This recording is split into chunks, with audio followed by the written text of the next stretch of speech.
Anticipated this, and they have a penalty, 15 yards of disqualification. You're saying, but what if the result was so out of proportion to what they imagined? Wouldn't you want additional punishment? The answer is probably yes. The consequence would make me angrier about the whole thing. But in fact, Mason Rudolph got hit harder inadvertently by his teammate's knee when he was on the ground than he did by that helmet by Myles Garrett. I mean, if you watch the replay. What on? Bold statement. Saving money with Geico is almost better than watching football. Think about it. When you're watching the game, yelling at the quarterback to throw the ball, throw it. Williams is wide open. Why are you doing this to me? Use that rocket arm. Come on. They don't listen to you. But if you went into a Geico office and yelled, "Someone please help me save some money on car insurance," everyone would hop to it. Except the intern, because it's his first day as a computer yet. See? Better. Switch and save with Geico. It's almost better than sports. We're revisiting our top story. Cleveland defensive lineman Myles Garrett and Larry Ogunjobi and Pittsburgh center Marquise Pouncey were ejected after a melee in the closing seconds of Thursday night's game. Garrett tore off Rudolph's helmet and proceeded to hit him in the head with it. Both head coaches spoke about the incident after the game. Of course, that's not who we want to be at the end of the game. That's not who Myles wants to be. That's not who we're going to be.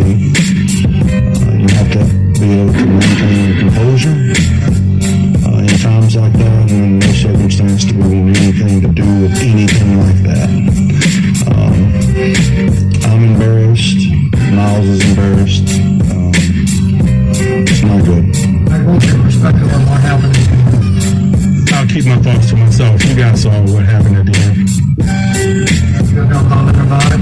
That's exactly what I said. I got no comment. Have you ever seen anything like that at the end of the game? No more questions regarding that, because I'm saying nothing.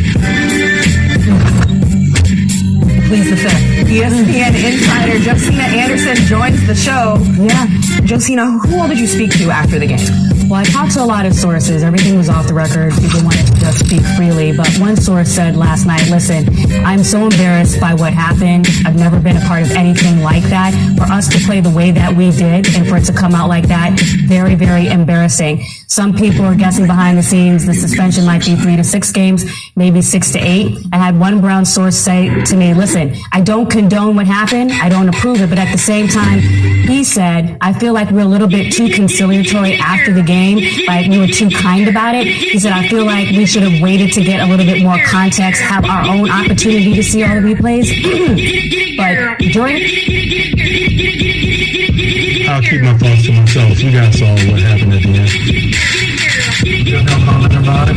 That's exactly what I said. I got no comment. Have you ever seen anything like that at the end of the game? No more questions regarding that, because I'm saying nothing.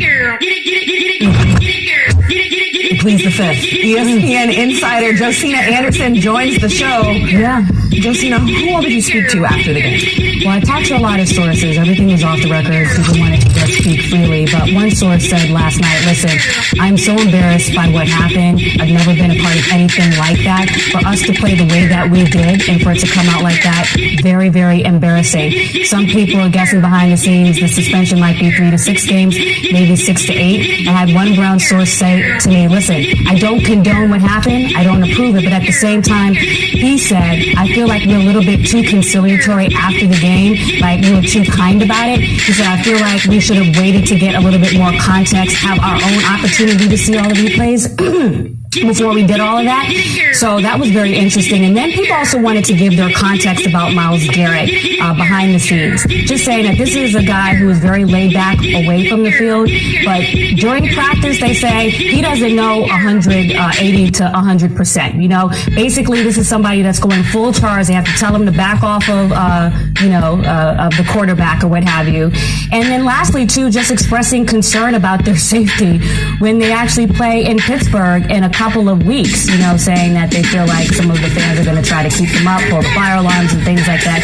So those are some of the things that you were hearing last night. You said that they felt like the Browns felt like that they were being too conciliatory after the game or too apologetic for Myles' behavior, right? Did these players feel that obviously Garrett didn't initiate, but he escalated. And in so doing, he kind of took the shine off the win. Was there any expression or thought of that from the people you talked to about how that overshadows the fact that they actually won the game? I talked to players who felt like they almost could excuse everything that Myles Garrett did up to and before swinging the helmet, and that they feel like some things were said on both sides and that he is taking the brunt of it, but they also understand that you cannot do that. But some people also said to me that they understand Mason Rudolph was charging at him, like I heard you basically saying, and that it's a reflexive action to swing. He just happened to have the helmet in his hand, and you can't obviously do that too. So are they resigned to the fact that Myles Garrett will likely be suspended for the season? Are they of the mindset that you lose, you can't do that, and that's it? Or are they of the mindset that he may not deserve that because Mason Rudolph was culpable in all of this? Everybody I talked to pretty much sounds like they're conceding that a suspension is going to happen. They do feel like there should be some equity in terms of, you know, what happens to a Pouncey or a Rudolph or something like that. You know, but they definitely feel like he should get something that's pretty stiff, if I would say. What happened, I don't approve it, but at the same time, he said, I feel like we're a little bit too conciliatory after the game, like we were too kind about it. He said, I feel like we should have waited to get a little bit more context, have our own opportunity to see all the replays before we did all of that. So that was very interesting. And then people also wanted to give their context about Myles Garrett behind the scenes. Just saying that this is a guy who is very laid back away from the field, but during practice, they say he doesn't know 180 to 100%. You know, basically, this is somebody that's going full charge. They have to tell him to back off of, of the quarterback or what have you.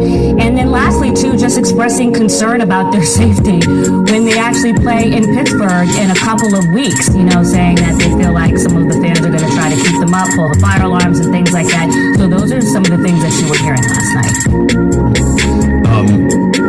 You said that they felt like the Browns felt like that they were being too conciliatory after the game or too apologetic for Myles' behavior, right? Did these players feel that obviously Garrett didn't initiate, but he escalated, and in so doing, he kind of took the shine off the win?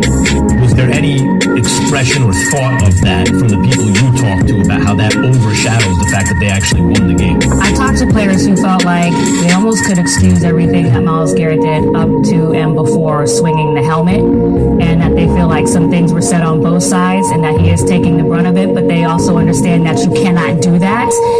But some people also said to me that they understand Mason Rudolph was charging at him, like I heard you basically saying, and that it's a reflexive action to swing. He just happened to have the helmet in his hand, and you can't obviously do that too. So are they resigned to the fact that Myles Garrett will likely be suspended for the season? Are they of the mindset that you lose, you can't do that, and that's it? Or are they of the mindset that he may not deserve that because Mason Rudolph was culpable in all of this? Everybody I talked to pretty much sounds like they're conceding that a suspension is going to happen. They do feel like there should be some equity in terms of, you know, what happens to a Pouncey or a Rudolph or something like that. You know, but they definitely feel like he should get something that's pretty stiff, I would say. Ogunjobi's also getting like a lot of flack for knocking it down. Mason Rudolph, like he ran up behind him, but it seems very one-sided to me. Pouncey and them are wailing on Myles Garrett. So like Mason Rudolph starts the fight, tries to take the helmet off, charges without his helmet. Then his team, while the other guy's being restrained, his teammates are wailing on the other guy, and someone comes up behind him and knocks him down. And is anyone in the grounds expressing anything like, "Yo, what about what the Steelers?" Okay, why? Yes, you can. Let me explain. I appreciate the reporting because obviously you're exceptional as you are, and this is a good thing. Let me give my opinion on this. I don't give a damn about none of that. Here's the reality of the situation. Right now in Cleveland, there's a headline. Think about 9-game actions in other sports probably where a guy's not going to get suspended for the rest of his career or for a year.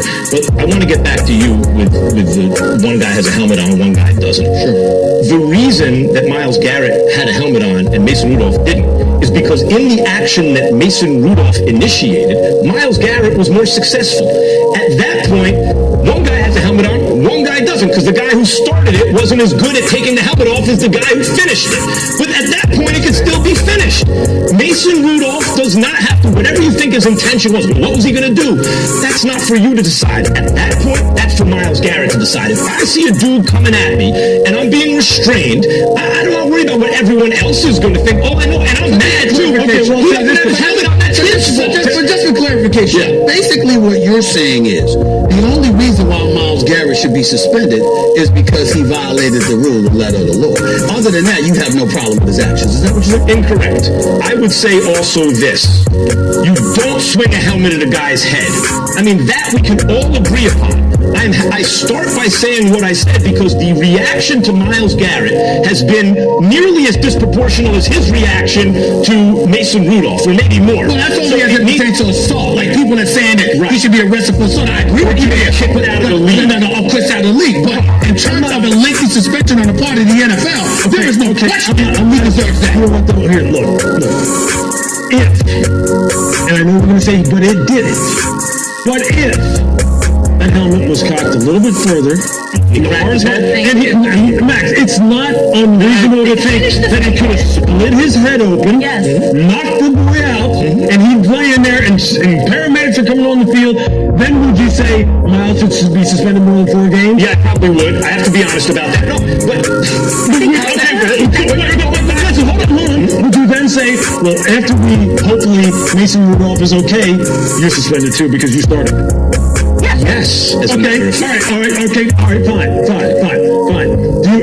Do you think that now that he didn't get hurt egregiously and life-threateningly, that the punishment should be less for Myles Garrett? Yes, it's in the rules. It's already in the rules. You're saying, Max, so the whole part about head trauma and player safety doesn't mean that. You're asking a legitimate question. What you're saying is, Max, what if there was all this extra stuff that happened as a result that the rules don't anticipate? Because already they've anticipated this and they have the penalty, 15 yards and disqualification. You're saying, but what if the result was so out of proportion to what they imagined? Wouldn't you want additional punishment? The answer is probably yes. The consequence would make me angrier about the whole thing. But in fact, Mason Rudolph got hit harder inadvertently by his teammate's knee when he was on the ground than he did by that helmet by Myles Garrett. I mean, if you watch the replay.